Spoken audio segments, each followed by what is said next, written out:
Hey everyone, how are you doing? In today's video, I'm going to share a little bit about a few of my favorite vintage tarot decks, so stay tuned.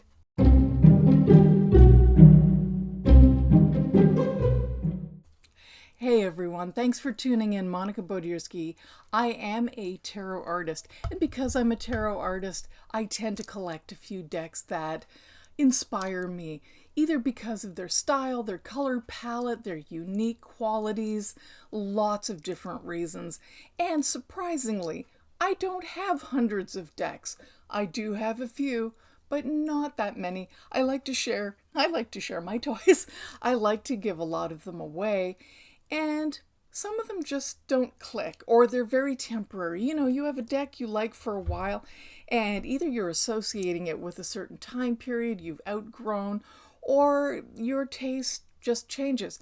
Then there are those timeless decks. And I'd like to share 3 decks today that absolutely have had an influence on me, not only in my art style, but just in the approach. And I really have a lot of respect for these artists. So let's share, okay? So the first deck I have is actually a reprint from 2001 by US Games from the original, which was published in 1973, and the artwork is by Fergus Hall. This deck was used in the movie Live and Let Die, a James Bond movie, and it's called The Tarot of the Witches, as you can see, and the artwork, you can tell, is quite unique. Fergus Hall is an incredibly talented Scottish artist. I believe he's around 75 years old now and still going strong and making lots of artwork. He's done so many beautiful illustrations beyond tarot. I think this is his only tarot. But take a look at his artwork. I think he's even selling on Etsy. Incredible work. Let me show you a couple of images in case you're interested. The reprints aren't terribly expensive. I think you can probably find them for $50 or $60. If you're going for the 73 version, that's a whole nother story. I've seen anywhere from $150 to $250 because of its age and rarity. Okay, so here's the King of Cups. Love the color palette so much. Bold, very simple. You can see some people might have a hard time reading with this, or they just don't click because the pips, or the minor arcana, have an icon in the center and then just the number of, well, this is Pentacles. So this is the 2 of Pentacles. So you might have difficulty with that if that's not your thing. Here's the Cups, okay? So every Cups card is purple and has this heart with an arrow and then the number of corresponding cups. If you know tarot fairly well, that might not be any kind of a stumbling block for you. This is the Queen of Swords. Oh my gosh. I really do love this style. It is a little unusual. And very strong though. Very clean and strong lines. Let me just find one that Temperance with the Rainbow. Another great card. Here's the Swords, which is the air element. You can see that there's a wing at the ankle, which I really like. And, you know, the Earth, well, we saw the Pentacles, the Earth sign in the green. The Empress, you know, just lovely. Kind of Queen of Hearts, right? Just wonderful work. So that is one deck that I really enjoy. Stuart R. Kaplan did a reissue of this, I think, in 2001, and I picked it up at one of the many used bookstore sales that I frequent. And you just luck out sometimes when you go to flea markets or vintage shops and you are one of the only tarot readers who got there first. It is tricky because a lot of people collect tarot cards. But Stuart Kaplan, just from to mention from US Games, sadly he passed away not that long ago, but fortunately left a legacy of many tarot encyclopedias in case you're interested. Okay, let's take a look at this next deck. It is called the Phantasmagoric. I can't even say this without laughing. A lot of people are maybe too young to remember Edward Gorey. If you don't know Edward Gorey's illustrations, they are pen and ink, and yes, heavily influenced by Edward Gorey, not only because of the ink style, highly detailed, which I have such admiration for, but also because Edward Gorey was just totally off the wall. He was a great illustrator, and he created all sorts of books, and they tended to be a little on the morbid side, as she laughs about morbidity. They were very tongue-in-cheek sometimes, a little sarcastic, very dry humor. He lived on the East Coast, first in New York and then I think in Cape Cod in Massachusetts. And there is an Edward Gorey Museum. I haven't visited, but I would love to. He collected all sorts of things. He was a real character, and he loved the opera and created stage play, costuming, I think, and a set design for Dracula, the play, and just a wonderful, wonderful body of work this gentleman has. Take a look at his books. Take a look at all the things that he's done if you like pen and ink drawings. This isn't really a tarot deck. I don't even know how many cards are in the Phantasmagoric pack, but they're hilarious. So tongue-in-cheek, not really about your fortune. Every single card is quite glum and dreary, the book. And again, very, very, very tongue-in-cheek and dry. So he's using his sense of humor, which is really out in left field at times, like the limb.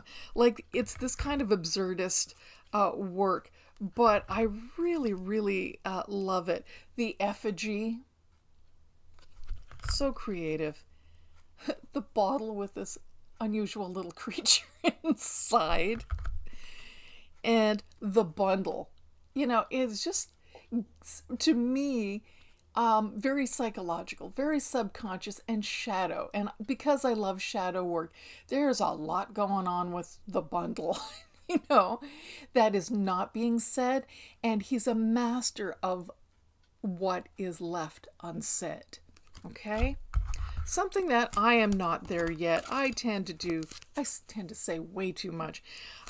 But this is like the waltzing mouse. And when I was a kid, I used to do a lot of art that was very, I just see something that would captivate me and just give it a title, and that's really fun. Totally fun. The stones, I don't think rolling in this case. And let me just give you an example. Okay, here's the back, which is gorgeous, right? That's from one of his stories, this creature whose name I can't remember. The yellow bird, too. I mean, come on. This bird has no wings. There's a lot going on. The tree has no leaves. I absolutely love symbols. And Edward Gorey was also, I think, a master symbolist. I don't think anything was by accident, although he's very quiet at times about what he was saying. Also, if you're interested in the Phantasmagoric pack, you can buy them online. They're readily available. I think, let me just see when this one was printed. I think it was printed also in 95, I believe. It was printed in 95.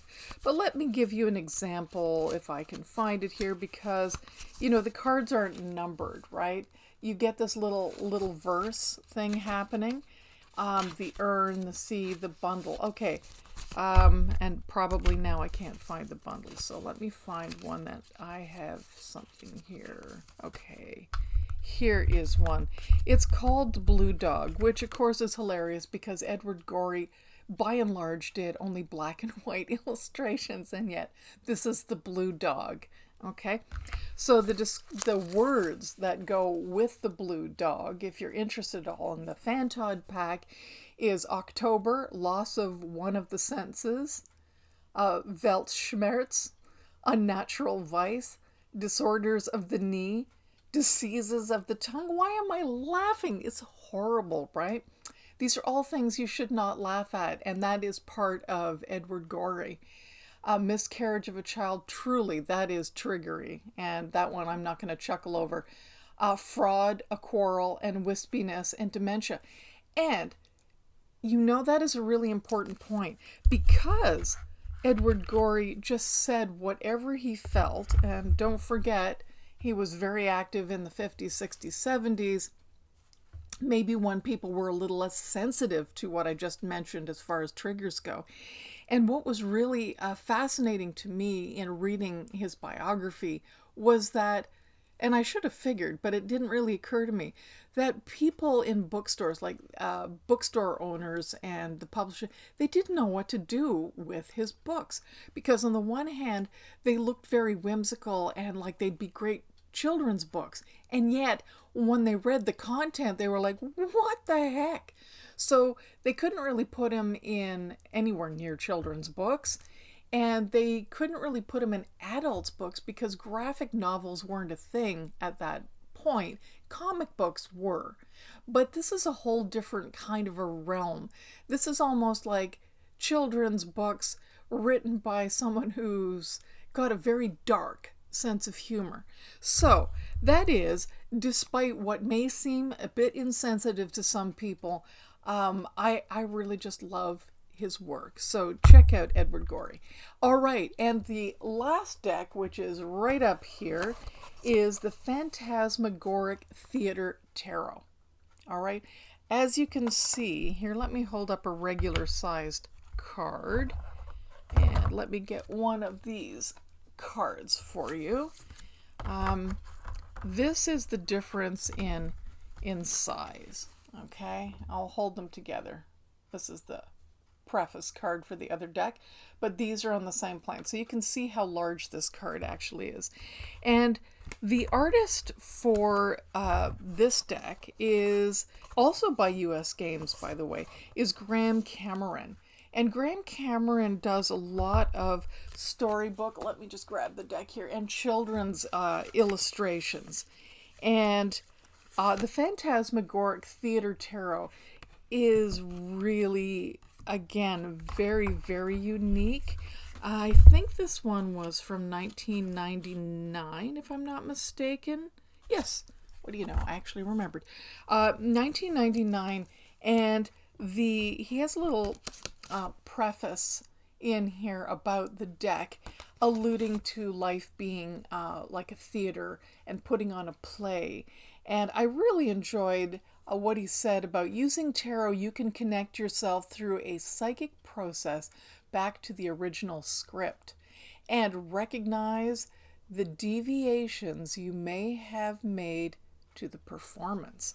Very interesting, a little cryptic, very playful though, and yet also quirky.